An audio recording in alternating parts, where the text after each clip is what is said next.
नमस्कार, जय जय राम, जय श्री राम। मेरे प्यारे सभी दर्शकों, आज की इस वीडियो में मैं एक बिना कपड़ों वाली स्त्री की मैं बात करूंगा कि आखिर जब उस राजा के सामने एक लड़की जब बिना कपड़ों के ही आ जाती है तो फिर उस राजा ने उस लड़की के साथ ऐसा क्या काम किया कि जिसको जानने के लिए आप बेचैन हो जाएंगे। इस वजह से आप इस वीडियो के अंत तक अवश्य बने रहेगा ताकि आप भी जान सके कहीं आपके साथ ऐसी घटनाएं तो नहीं होती है ना। तो चलिए इस वाकया को शुरू ही कर देते हैं। तो एक बार की बात है कि एक राजा किसी नगर में राज्य करते थे। वो अपने प्रजा की बहुत अच्छे से खातिरदारी करते थे और वह दिन में के समय में अपने सैनिकों के साथ, अपने सिपाहियों के साथ प्रशिक्षण के लिए, इधर उधर देख रेख करने के लिए वो अपने राज्य में घुमा करते थे। और उसी राजा के राज्य में एक जो तालाब था, बहुत ही सुंदर तालाब, उस तालाब में मछलियां तो नहीं रहती थी, लेकिन वह तालाब जो खास तरीके से अगल बगल की जो महिलाएं रहती थी, जो लड़कियां रहती थी, जो स्त्रियां रहती थी, वहां पर स्नान करने के लिए बनाया गया था। और उस तालाब में केवल लड़कियां, महिलाएं, स्त्रियां ही आकर के उसमें भली बात अच्छे से स्नान ध्यान करती थी। इस बारे में सबको पता था। लेकिन एक बार की बात हुई कि राजा सब अपने सैनिकों के साथ में कड़ी धूप में घोड़े पर सवार करके उसी रास्ते से गुजर रहे थे और काफी जोर से धूप जब लगी तो उनको काफी थकान हो गया, प्यास लगी और उनके शरीर में इतना गर्मी हो गया कि उनको स्नान करने का मन हो गया। उसने कहा कि देखो, अपने सैनिकों से कहते कि मुझे स्नान करने का मन करा, नहाने का मन करा, प्यास भी लगी है, आखिर कहीं ऐसा कोई सरोवर नहीं है। वहीं पर पास में एक बूढ़ा बुजुर्ग बैठे हुए थे। उस बुजुर्ग से पूछा, बाबा क्या अगल बगल कहीं कोई सरोवर है जहां पर मैं स्नान कर सकूं? शायद उस बूढ़े बुजुर्ग को इसके बारे में नहीं पता था कि वह तालाब स्त्रियों के लिए है।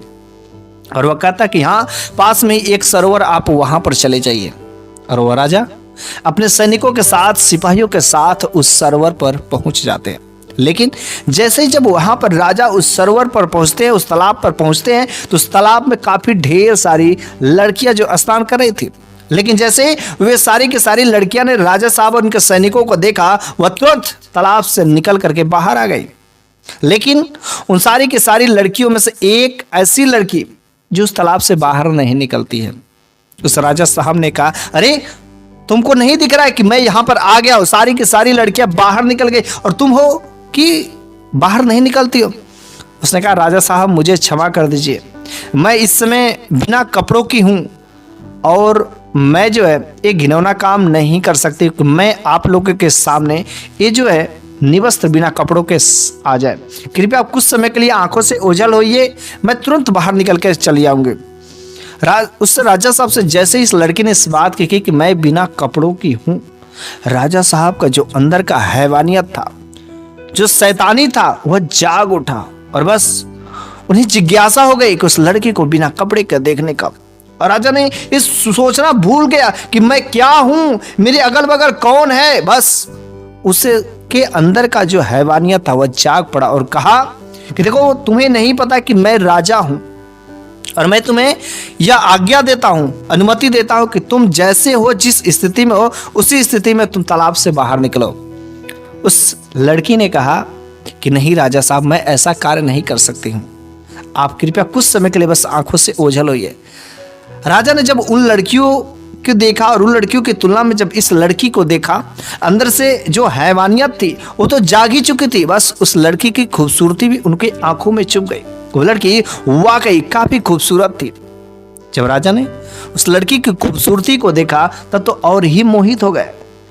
राजा ने कहा, देखो तुम बहुत खूबसूरत हो, तुम बहुत सुंदर हो, मुझे तुम बहुत ही पसंद हो, तुम निकलो तालाब से बाहर, मैं तुम्हें अपना पटरानी बना के रखूंगा।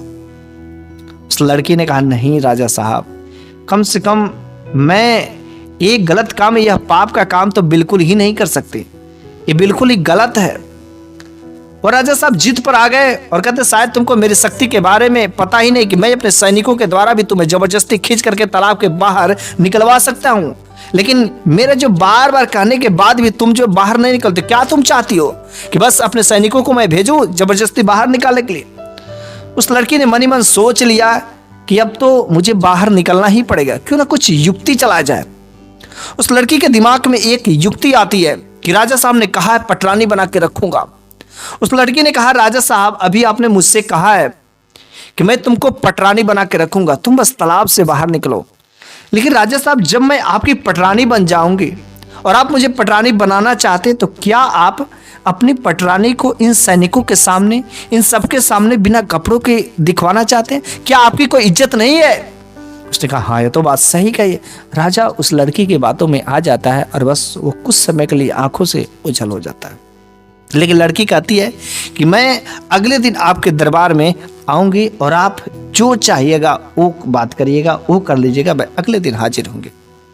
और वह लड़की तालाब से निकल करके बाहर चली जाती है। चूंकि वह एक गरीब किसान की लड़की रहती है, वह अपने घर पर जाकर के अपने पिताजी से सब कुछ कह देती है। उसके घर में केवल उसका बाप ही था, उसकी मम्मी तो नहीं थी।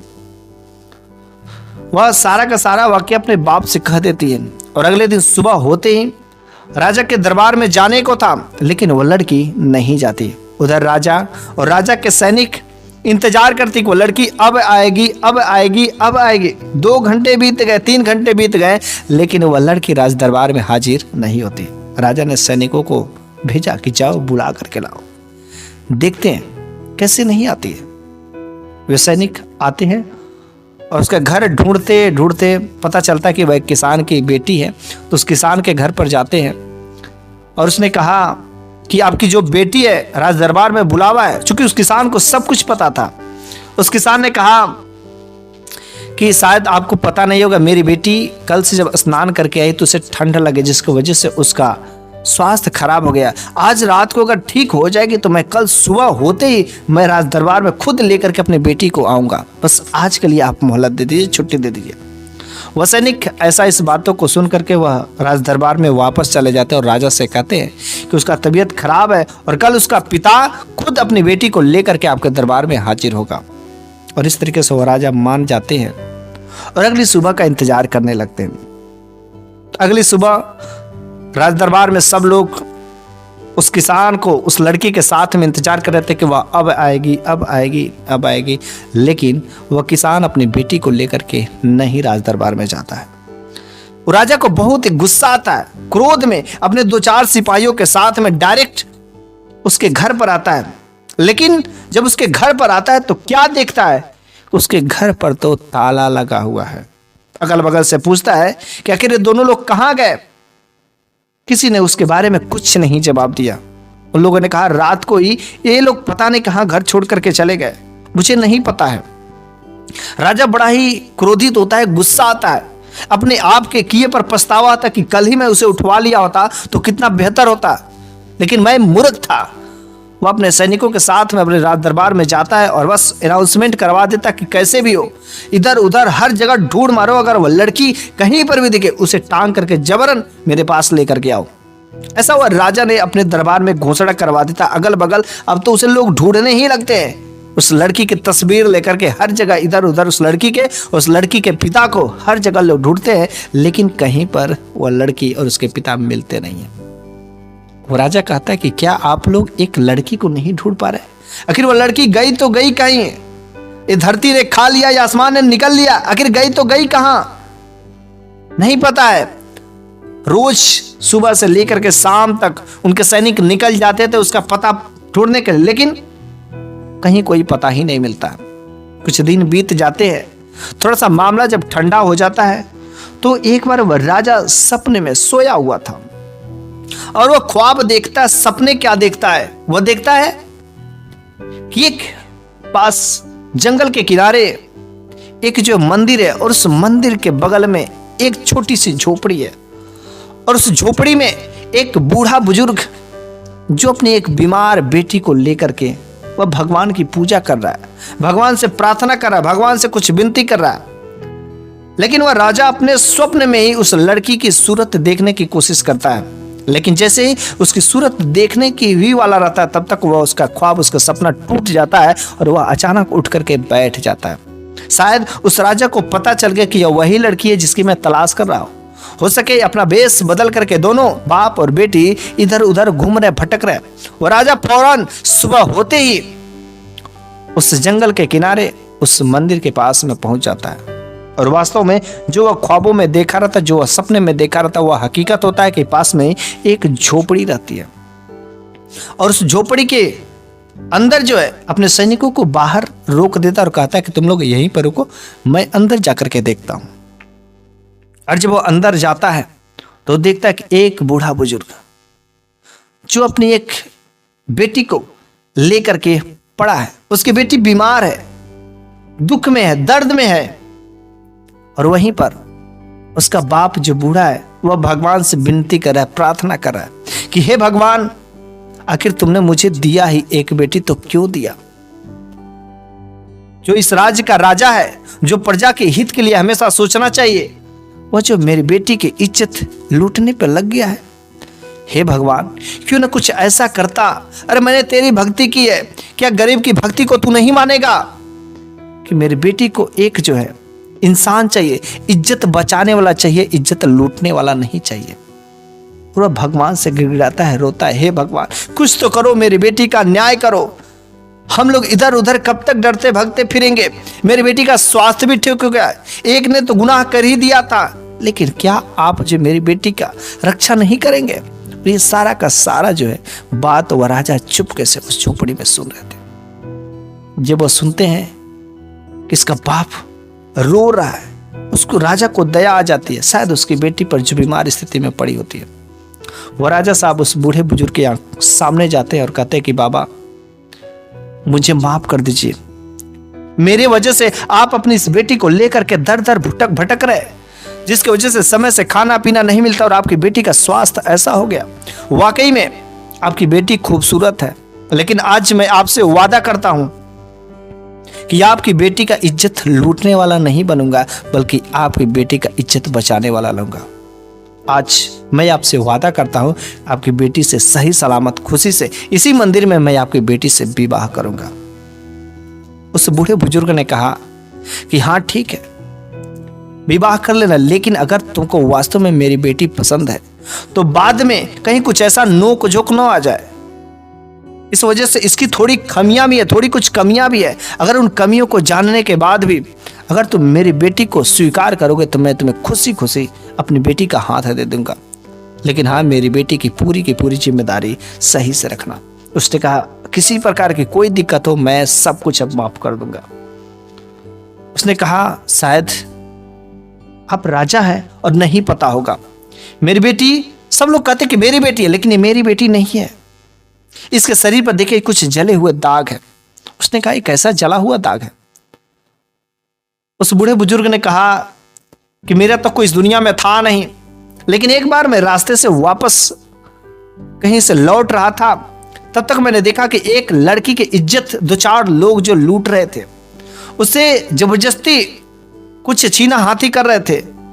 लेकिन जब मैंने देखा तो उन लोगों की तरफ जैसे ही बड़ा एक मोटा सा डंडा लेकर के तो वे लोग उस लड़की को छोड़कर भाग गए, लेकिन उन लड़कों में से एक लड़के ने इस लड़की के शरीर के ऊपर जो है तेजाब फेंक देता, जिसकी वजह से इसके जिस्म का कुछ हिस्सा जल गया। लेकिन हाँ धीरे धीरे अब ठीक होता रहा। बस अगर आपकी दुआ लगेगी तो कुछ दवा अगर आप करा दे तो बहुत ही जल्दी ये घाव ठीक हो जाएगी, ये जला हुआ पार्ट सही हो जाएगा। उस राजा ने कहा बस इतनी सी बात है ना, मैंने आपको वचन दिया है, वादा किया है कि आपके लड़की के आंखों में अब कभी आंसू नहीं आएंगे। इसका इज्जत अब कोई नहीं लूट सकता, इसकी तरफ कोई अंगुली नहीं उठा सकता, इसकी तरफ कोई अब आंख नहीं उठा सकता। मैं आपसे वादा करता हूं। बस वहीं पर पास में ही जो भगवान का मंदिर था, उस भगवान के मंदिर में राजा ने उसको अपना जो है पटरानी बनाता है, उससे विवाह करके अपने घर पर सही सलामत खुशी से ले जाते हैं। तो इस तरीके से आज की ये कहानी यहीं पर समाप्त होती है। लेकिन मैं इस कहानी के माध्यम से आप लोगों को एक ही बात कहना चाहता हूं कि कोई भी महिलाएं हो या पुरुष हो, कभी भी हमें स्नान करना चाहिए तो निवस्त्र नहीं करना चाहिए, क्योंकि बिना कपड़ों का स्नान करना बहुत बड़ा पाप माना जाता है। ऐसा माना जाता है कि जो जल के देवता वरुण देव होते हैं ना, वरुण देव पुरुष है और यदि कोई स्त्री बिना कपड़ों के नहाती है तो वरुण देव का अपमान करते हैं, जिसकी वजह से उनके जीवन में अनेक प्रकार के संकटें, अनेक प्रकार के पाप, अनेक प्रकार के दोष लगते जाते हैं और उनका जीवन खतरे में पड़ जाता है। इसलिए आप अगर आज तक ये आप गलतियां करते आ रहे तो आज समझ जाइए बिल्कुल ही ऐसा गलती काम कभी करने की कोशिश नहीं करने, वरना आपका जीवन व्यर्थ हो जाएगा, आपका जीवन नरक में चला जाएगा और आप सही रास्ते पर अगर चल भी रहे होंगे तो आपका बिल्कुल सब कुछ करा धरा साफ हो जाएगा। तो बस आज की ये कहानी और आज की मेरी यह बात यहीं पर समाप्त हो जाती है और अगले वीडियो में मैं एक खूबसूरत कहानी के साथ में फिर से हाजिर होऊंगा। तब तक के लिए धन्यवाद।